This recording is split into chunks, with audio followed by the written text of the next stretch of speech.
Magnifique, merci beaucoup. Merci pour votre accueil. C'est une joie de pouvoir être avec vous ce matin. Et le PowerPoint est là en plus, c'est merveilleux.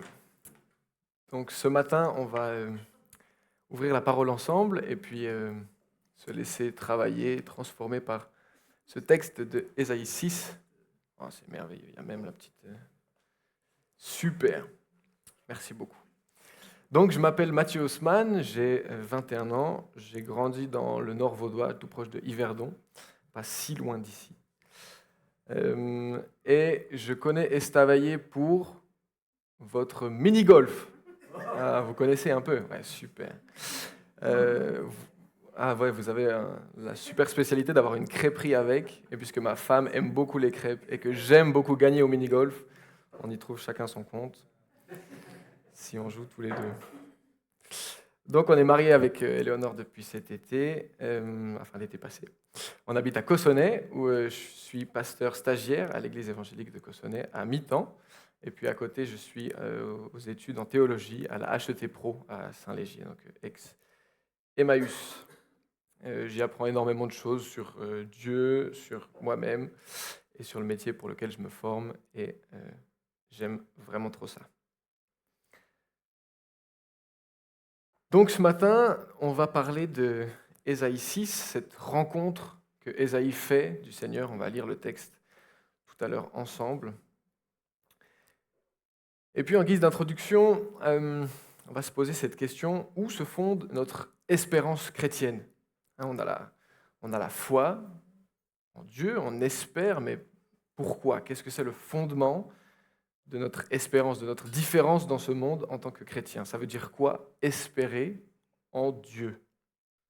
Et qu'est-ce que ça change dans ma vie? Voilà ce que ce texte devrait nous apporter comme réponse, normalement d'ici une petite demi-heure. Et ça fonctionne, c'est merveilleux. Alors, je vais vous faire le portrait de « Tout va bien » en introduction pour donner un contre-exemple parfait de ce que le texte d'Ésaïe va nous présenter. Tout va bien, ce petit chien, donc, this is fine, tout va bien, nous dit que pour lui, tout est toujours OK. Alors attention, dans cette introduction, je vous présente bien ce petit chien et pas du tout moi-même. Il y a quelques traits de ressemblance si vous demandez à ma femme, mais c'est absolument pas le sujet. Tout va bien est donc un optimiste. Et il espère toujours que tout va aller bien et mieux. On pourrait croire qu'il est plein d'espérance, c'est le modèle parfait du chrétien. Il espère, il a toujours foi que tout va bien aller, quoi. Mais l'optimisme se base pourtant pas vraiment sur une certitude ou une connaissance, mais plutôt sur la bêtise ou le déni. Quand le warning d'essence s'allume dans sa voiture, il se dit, bon, j'ai encore 50 km à peu près pour trouver une station d'essence, plutôt que se dire qu'il faudrait y aller parce que dans 50 km, il est en panne.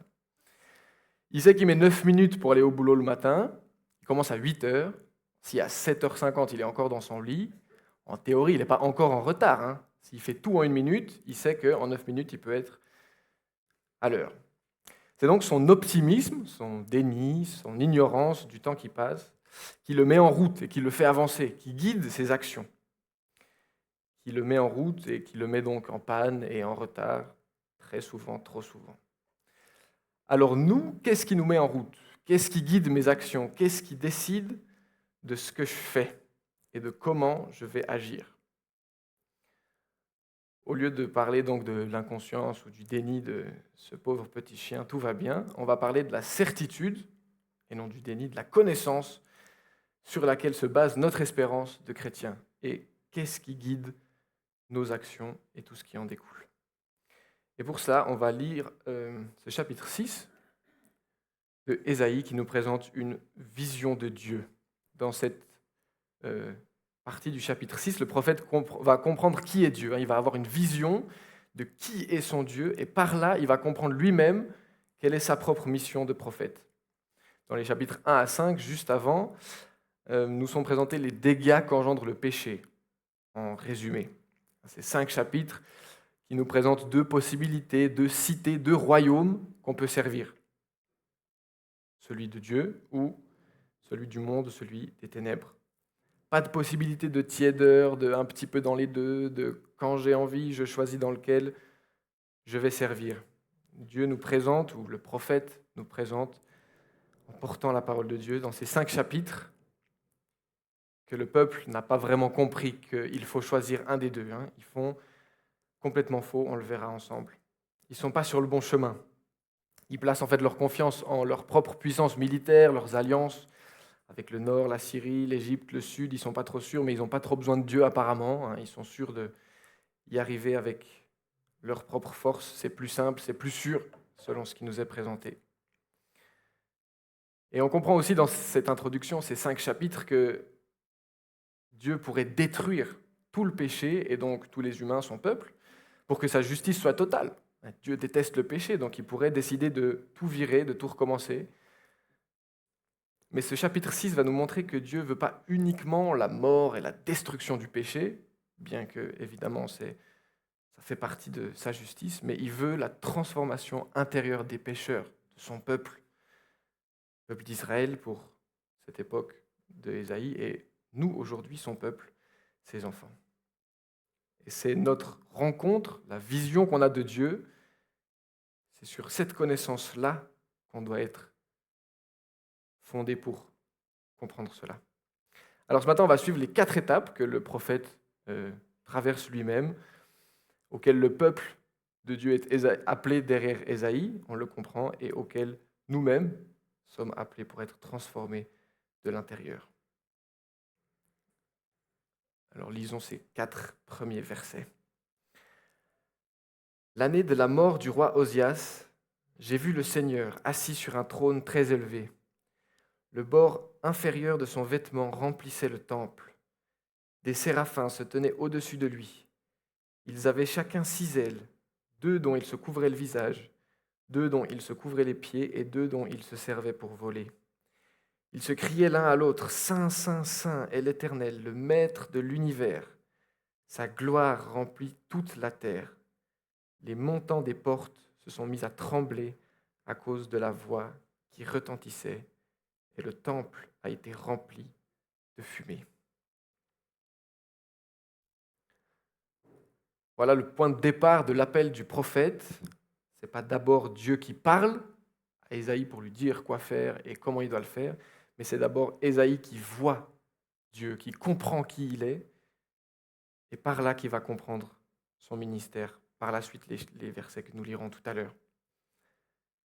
Dans cette vision, l'accent est mis sur la royauté divine, sur la puissance, la sainteté de Dieu, le roi de l'univers qu'il est. Et c'est comme ça que nous a été introduit la louange d'ailleurs ce matin, qu'on puisse accueillir ce roi. C'est une magnifique introduction à cette vision de Dieu impressionnante, un tableau qui révèle sa sainteté, sa gloire.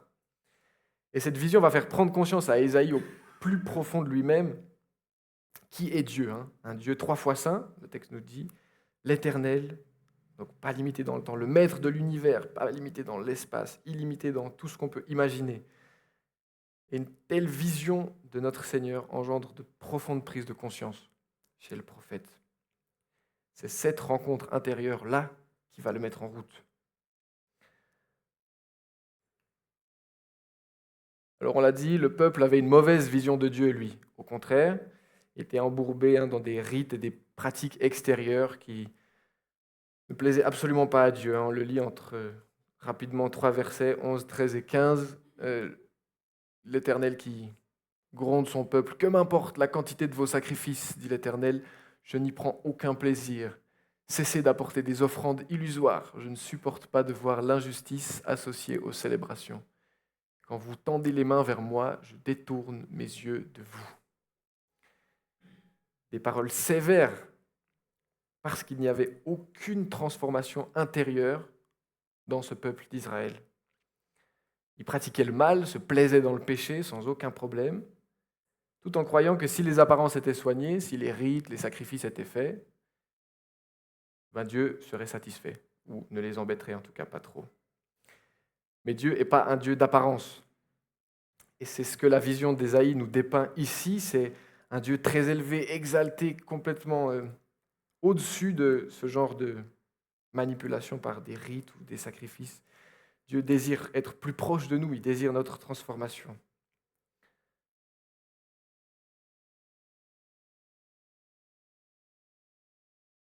C'était en fait une pratique complètement superstitieuse de la part du peuple, ou une pratique qui répond à la logique du parcomètre, pour utiliser quelque chose de plus connu. Si le peuple faisait les bons rites, même s'il faisait baigner dans le péché, qu'il n'avait pas besoin de chercher à connaître Dieu, à être proche de lui, mais si je faisais ce qu'il fallait, j'apporte mes petits sacrifices de manière formelle, alors Dieu ne serait pas trop fâché. Je vis comme je veux toute la semaine, Dieu n'est pas là, je n'ai pas besoin de lui du dimanche midi, je ne sais pas quand vous finissez, à Cossonay, nous c'est 11h30, c'est bon, on n'a plus besoin. Jusqu'au dimanche matin prochain, je suis tout seul, et bon, le dimanche, je viens au fond du culte, je dors un petit coup, comme ça je suis un bon chrétien. Là, c'est un peu ça que le peuple d'Israël montrait. La même logique que le parcomètre. Si je paye 3 heures, on me fout la paix 3 heures. Si je paye 7 jours, on me laisse tranquille 7 jours. Et il n'y a pas besoin de vivre avec Dieu le reste du temps. Alors cette première étape nous appelle au contraire de cette logique du parcomètre, à être motivé et mis en route par notre rencontre avec Dieu. La démarche est complètement inverse. C'est notre connaissance de qui il est qui nous permet de le louer, de le prier, de se rassembler pour lui rendre un culte. Ce n'est pas notre peur de qu'est-ce qui va se passer après. Ouais, il faut que je lui fasse plaisir, que je paye ce qu'il faut pour qu'il me laisse une petite place de parc dans son royaume tranquille. C'est parce que je le connais, que je sais que je vis avec lui toute la semaine, que je sais qu'il m'accompagne. Je sais qu'il a tout dans ses mains. Je sais que c'est lui le roi de l'univers. Et là est toute la différence. Alors une fois qu'on a fait sa rencontre, on va lire la réponse de Ésaïe qui a eu cette vision des 4 premiers versets. Et au verset 5, nous lisons Ésaïe qui répond « Alors j'ai dit, malheur à moi, je suis perdu car je suis un homme aux lèvres impures. J'habite au milieu d'un peuple aux lèvres impures et mes yeux ont vu le roi, l'Éternel, le Maître de l'univers. » Ce n'est pas tout à fait la réaction que j'espérais. Moi, je croyais que c'était un tableau incroyable, génial. On peut être extasié, émerveillé par la grandeur de Dieu. Et Ésaïe, au lieu de l'extase, est plutôt terrorisé, en fait. Devant l'immensité de la splendeur de Dieu, l'humain qu'est Ésaïe est soudain remis à sa place. Il prend conscience de sa nature pécheresse. Alors, les lèvres impures qu'on lit dans ce verset est un symbole du ministère de la parole auquel le prophète est appelé à proclamer la parole de Dieu par ses lèvres. Et Jésus lui-même fait le parallèle en l'évangile de Marc entre ce qui sort de l'homme, les lèvres, et ce qui est la conviction intérieure de l'homme, le cœur. Donc c'est ici un symbole pour dire que le problème n'est pas juste un problème de lèvres, évidemment, mais un problème de cœur pour Ésaïe, le prophète, le peuple, et évidemment chaque humain. Ésaïe fait donc ce lien explicite entre le peuple qui devrait suivre la même voie que lui. Cet appel, cette vision n'est pas uniquement pour lui spécifiquement, mais pour le peuple tout entier appelé à sa suite, à suivre le même chemin. Et on a ici, en fait, dans les versets d'avant, on n'avait pas le terme de roi, mais ici on a mes yeux ont vu le roi, l'Éternel, le Maître de l'univers. Et ça nous rappelle ici, le verset 1, comment avait été introduit ce chapitre 6, la mort du roi Osias. Le roi militaire, le roi d'Israël est mort, il n'y a pas encore son successeur, donc le peuple d'Israël doit choisir où mettre sa confiance. On n'a plus droit, c'était nos alliances militaires qui nous sauvegardaient, c'est là qu'on avait placé notre confiance. Dieu place ici un petit clin d'œil de dire, vous n'avez plus votre roi humain, mais est-ce que ce n'est pas ailleurs un autre roi en qui vous pourriez placer votre confiance? Parce que la suite de l'histoire, nous le savons, révèle que le peuple de Dieu continue à placer son espoir dans ses rois humains, ses alliances militaires, avec la Syrie, Babylone, qui sera trahie par la suite, et le peuple finira exilé. Alors, tout comme le peuple, on est placé devant un choix.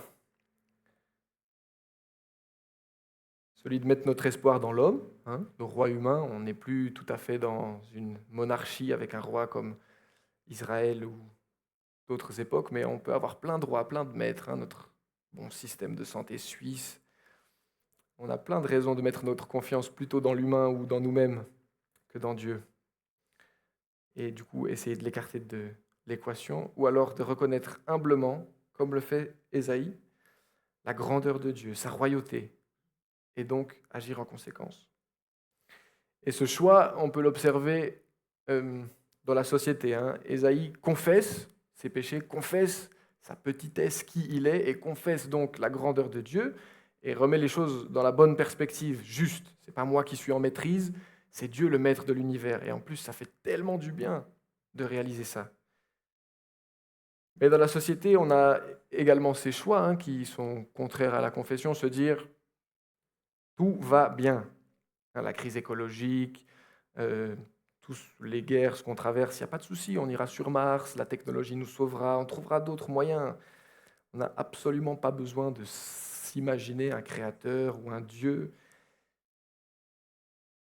C'est une petite partie de la société qui pense comme ça, et à mon avis, ils se mentent même parce qu'au fond, c'est plutôt le désespoir, hein, à vue humaine, qui gagne l'humain quand il ne peut pas se sentir porté par un Dieu plus grand que lui. Tous les gens autour de nous, en fait, hein, sont plutôt dans quelque chose qui ressemble à du déni, ou pour ma génération et la société gentiment entière, on a même inventé un mot, hein, éco-anxieuse. On sait que la Terre va s'éteindre, qu'on est tellement petit, en fait, on est ramené à qui on est. Les amis de mon âge disent oh, on ne veut pas avoir d'enfants. En fait, on sait qu'ils pourront peut-être même pas arriver à l'âge qu'ils devraient parce que la Terre va tellement mal. C'est horrible de vivre sans cette espérance, sans cette confession de se dire en fait, oui, je suis petit, mais je sais qui tient tout dans ses mains. Quand on ne sait pas qui tient tout dans ses mains ou qu'on croit qu'il n'y a rien qui tient, c'est assez horrible. Alors en réponse à cela, nous, quel exemple donnons-nous dans la société? Quels témoins sommes-nous? Témoins de quoi? Nous sommes des témoins qui confessons que nous sommes portés par plus grand que nous. Alors, par exemple, dans la crise écologique, ça ne veut pas dire ne pas s'engager pour l'écologie du tout, hein, mais ça veut dire s'engager dans toutes les manières que vous voulez, selon la volonté de Dieu et en sachant que c'est lui qui porte tout dans ses mains. Et que moi, ce que j'ai à faire, c'est d'être là où lui, il veut, d'être à son écoute. Vivre dans l'espérance que Dieu nous tient dans ses mains, ça fait tellement du bien en fait.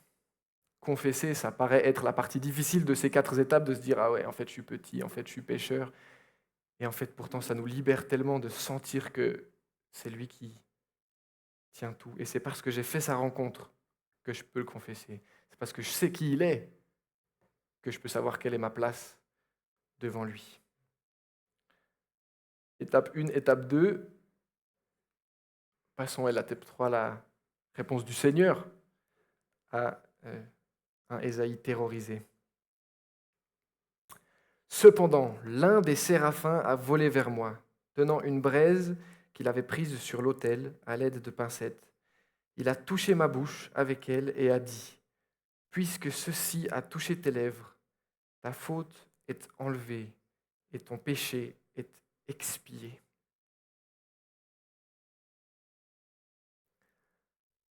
On assiste ici donc à la purification du pécheur, la réponse du Seigneur à n'importe laquelle de nos confessions. Dès qu'on s'adresse à lui en confessant qui on est, sa réponse est toujours purification. Alors on l'a vu hein, symboliquement ici, c'est la purification des lèvres pour que le prophète puisse porter la parole de Dieu au peuple tout entier.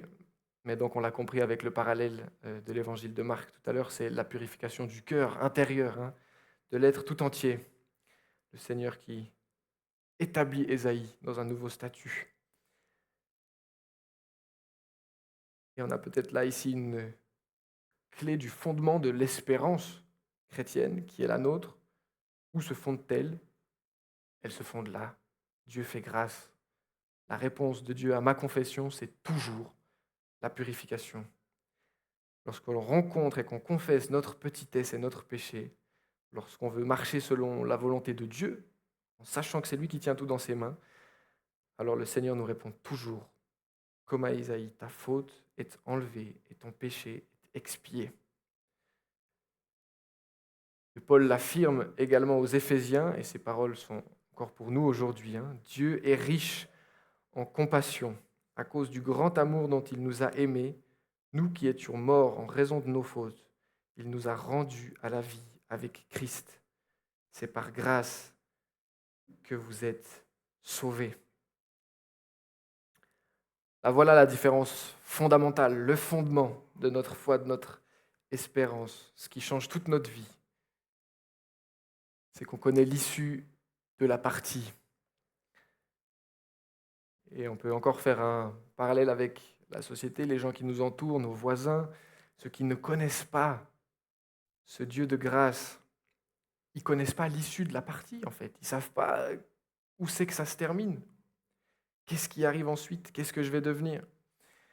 Et c'est un petit peu comme regarder un match de foot en direct. On passe par toutes les émotions. C'est dur. Là, c'était 90 minutes. Euro 2021, France-Suisse. Je ne sais pas si vous regardez le foot à Estavayer, mais le match du siècle, très clairement. 2-0 pour la Suisse, 3-1 pour la France, 3-3. La Suisse gagne finalement. 90 minutes, on a passé 2 ans d'émotion, quoi. Ah, c'était fou. Le stress, la tension, tout devient anxiogène. On était dans une petite salle avec des amis. Je pense qu'il y a un chat qui passait devant la télé, il y en a 3 qui faisaient un infarctus, c'est sûr. On était tellement tendus. Et en fait, quand on ne connaît pas la fin, quand on ne sait pas où on va, quand on ne connaît pas l'issue de la partie, c'est ça qu'on vit aussi de temps en temps. Alors il y a plein de moyens dans la société de vivre dans le déni. L'alcool, le plaisir tout de suite, les vacances, les prochaines destinations, l'argent, évidemment. Les gens font comme ils peuvent. Mais quand on n'a pas notre espérance chrétienne, quand on ne sait pas où on finit, parce qu'on n'a pas l'assurance de la vie éternelle, on vit le match en direct. Alors que nous, on connaît la fin. C'est comme regarder un match en différé. Quand j'étais ado, je regardais des fois, j'avais pas le droit de regarder les matchs de hockey en semaine. Alors le samedi matin, je regardais. Lausanne a battu Genève 5-3. Ah, ça doit être un joli match. Et tu regardes 3 heures de match de hockey, mais tellement détendu. Tu sais le score final. Pourtant, c'est plus tendu que le foot, le hockey. 5-3, il y a des buts dans tous les sens. Tellement serein. Pourtant, c'est les mêmes. Alors, c'est pas les mêmes 90 minutes, mais c'est 2 heures, grosso modo, la même chose. Mais la différence fondamentale est là. Je connais la fin.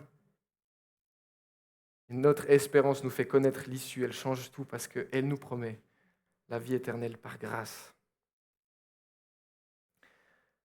Alors, ces 3 étapes, ces 3 premières étapes, puisque vous l'avez compris, il y en a une 4e, nous font rencontrer Dieu, connaître celui qui tient tout dans ses mains, réaliser qui nous sommes devant lui et comprendre sa réponse gracieuse et incroyable qui change toute ma vie.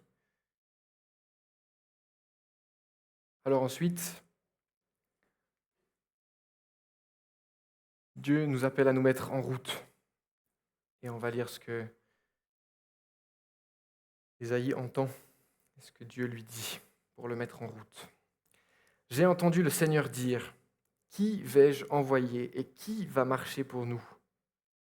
J'ai répondu, me voici, envoie-moi. Le Seigneur a alors ordonné, va dire à ce peuple, vous aurez beau écouter, vous ne comprendrez pas, vous aurez beau regarder, vous ne saurez pas. Rends insensible le cœur de ce peuple, endurcis ses oreilles et ferme-lui les yeux pour qu'il ne voie pas de ses yeux, n'entende pas de ses oreilles, ne comprenne pas de son cœur, ne se convertisse pas et ne soit pas guéri. J'ai dit alors, jusqu'à quand, Seigneur? Et il a répondu, jusqu'à ce que la dévastation ait privé les villes d'habitants et les maisons d'êtres humains et que le territoire soit dévasté, désertique, jusqu'à ce que l'Éternel ait éloigné les êtres humains et qu'une grande partie du pays soit abandonnée. S'il y reste encore 1/10 des habitants, à leur tour, ils passeront par les flammes. Cependant, tout comme le térébinthe et le chêne conservent leur souche quand ils sont abattus, la souche de ce peuple donnera une sainte descendance.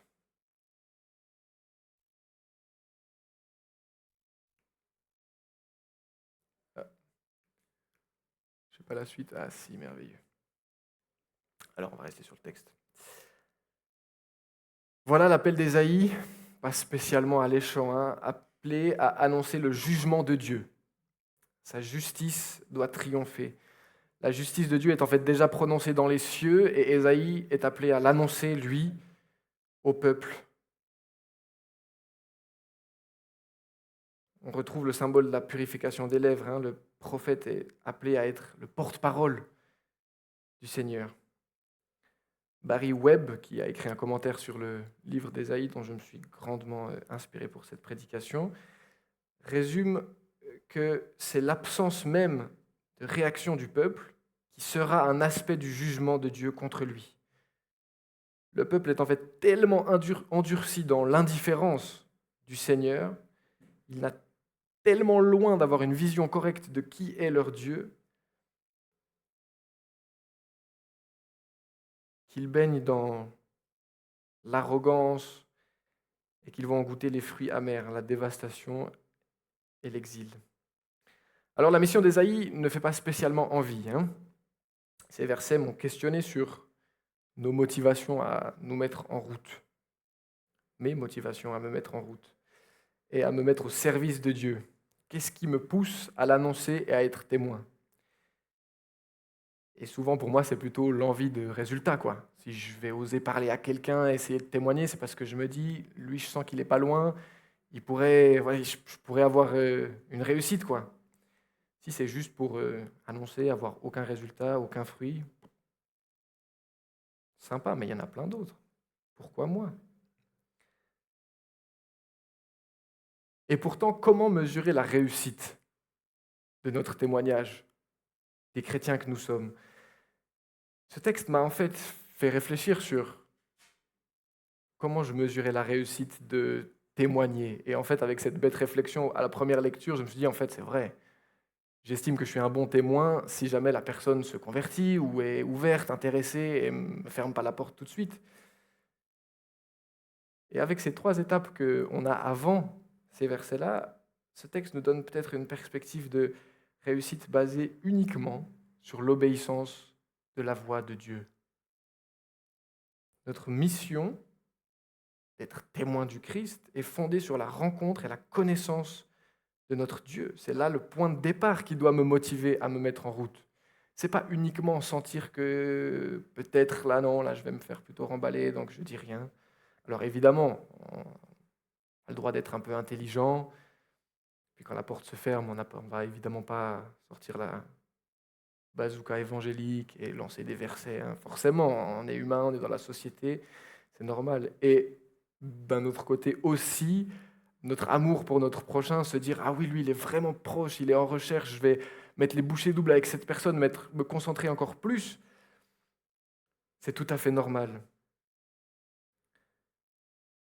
Mais ça fait du bien aussi de se dire que Dieu n'attend pas que les résultats, ils ne dépendent pas de moi. Ces résultats de comment les gens vont répondre à mon témoignage, à ce que je pointe vers Dieu. Dieu, il attend plutôt que ma rencontre avec lui me fasse avancer, me mette en route. Et après le reste, c'est lui qui ouvre les portes, c'est lui qui rejoint, c'est le Saint-Esprit qui convainc. Et c'est cette rencontre avec lui qui me pousse à la confession, à laquelle Dieu répond toujours par la purification. Et c'est ce chemin-là qui m'amène à être témoin. Et c'est dans ce chemin-là que je peux orienter les gens aussi. Pas commencer par l'étape 2, tu es pécheur, ni par l'étape 3, des fois, c'est bien de la faire miroiter. Oui, Dieu est un Dieu de grâce, évidemment. Commençons par ici. Qui est Dieu? En qui je crois? Ça m'a frappé en plus cette semaine parce que je suis en cours de répète à l'armée. Et puis évidemment, 21 ans, marié, pasteur stagiaire et étudiant en théologie, ça fait 3 trucs très bizarres pour les gens autour de moi. Donc il y a facilement une discussion qui débarque sur pourquoi. Et la réponse, c'est toujours parce que Dieu, évidemment, dans les 3 cas. Et cette semaine, hier, en relisant cette prédication, en arrivant ici, je me suis dit, c'est vrai, cette semaine, en fait, j'ai plutôt fait ça. J'ai plutôt essayé de, pas me défendre, mais d'expliquer, quoi. Oui, je suis chrétien, oui, voilà dans quoi je crois, voilà pourquoi je fais ça. En fait, j'ai expliqué qui j'étais. J'ai tout pointé sur moi. En plus, avec bientôt 2 ans en théologie, je suis le roi des explications. Oui, non, mais la Bible, c'est en fait, oui, c'est ça plutôt. Hein, je suis moins facilement perdu que, par exemple, avant au gymnase, quand on me posait des questions, oui, je sais pas, t'as raison, la Bible, c'est bizarre. Bon, ok, maintenant, j'arrive mieux à me défendre. Mais en fait, cette semaine, j'ai fait ça. J'ai fait que me défendre moi, au lieu d'essayer de présenter Dieu et de me dire, voilà en qui je crois. C'est lui qui fait que moi, je suis pasteur stagiaire, étudiant en théologie et marié aujourd'hui. C'est à cause de qui il est. C'est pas d'abord parce que je suis super et j'ai mieux compris les choses que toi.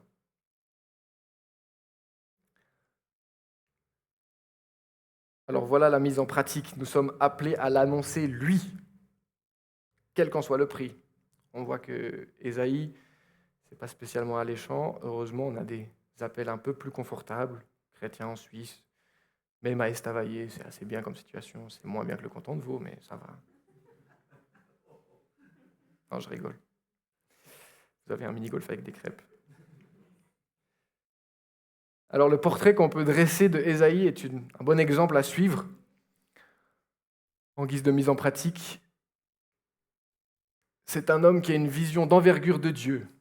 Il connaît qui est son Dieu et dans une perspective grande, majestueuse, comme on l'a chanté ce matin. Il a pris conscience intensément de sa condition de pécheur et en retour, il a eu une expérience profonde de la grâce de Dieu.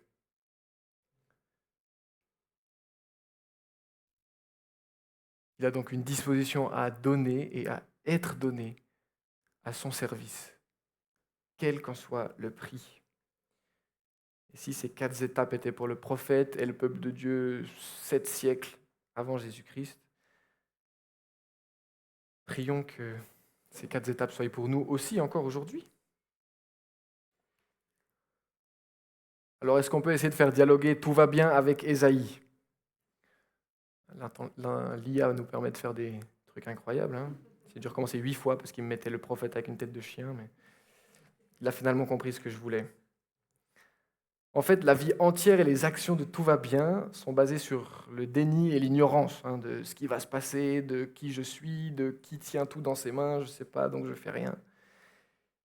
Il ne sait pas où il est dans le déni, qui va être en retard, qui va être en panne, qui ne fait pas les choses qu'il doit.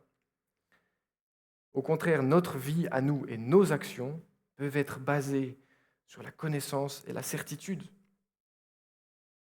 Au contraire du déni et de l'ignorance. Connaissance de qui est Dieu et certitude de sa bonté, de sa justice, de son pardon et de son amour.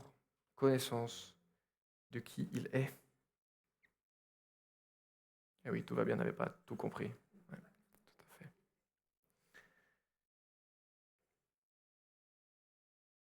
C'est donc cette rencontre